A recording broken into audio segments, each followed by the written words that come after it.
Bienvenue les élèves de V6 dans cette nouvelle vidéo sur les mesures de pH acide et base.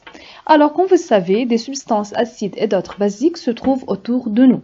Nous les recherchons à l'aide des indicateurs colorés qui ont la propriété de changer de couleur selon la solution testée.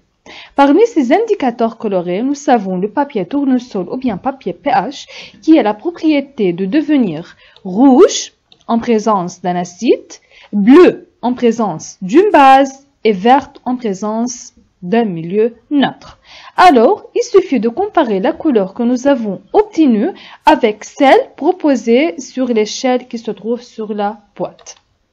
Une deuxième méthode, plus précise, est utilisée encore pour identifier la nature de la solution sur le pH mètre. Alors, le pH mètre est un appareil, comme vous voyez ici, c'est un appareil électronique constitué d'un boîtier électronique permettant l'affichage de la valeur numérique du pH.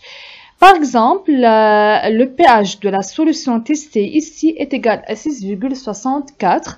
Alors maintenant, c'est très facile de savoir la nature de la solution qui est neutre car la valeur du pH 6,64 est plus proche de 7. Alors cet instrument, le pH mètre, est plus précis et plus pratique que le papier pH.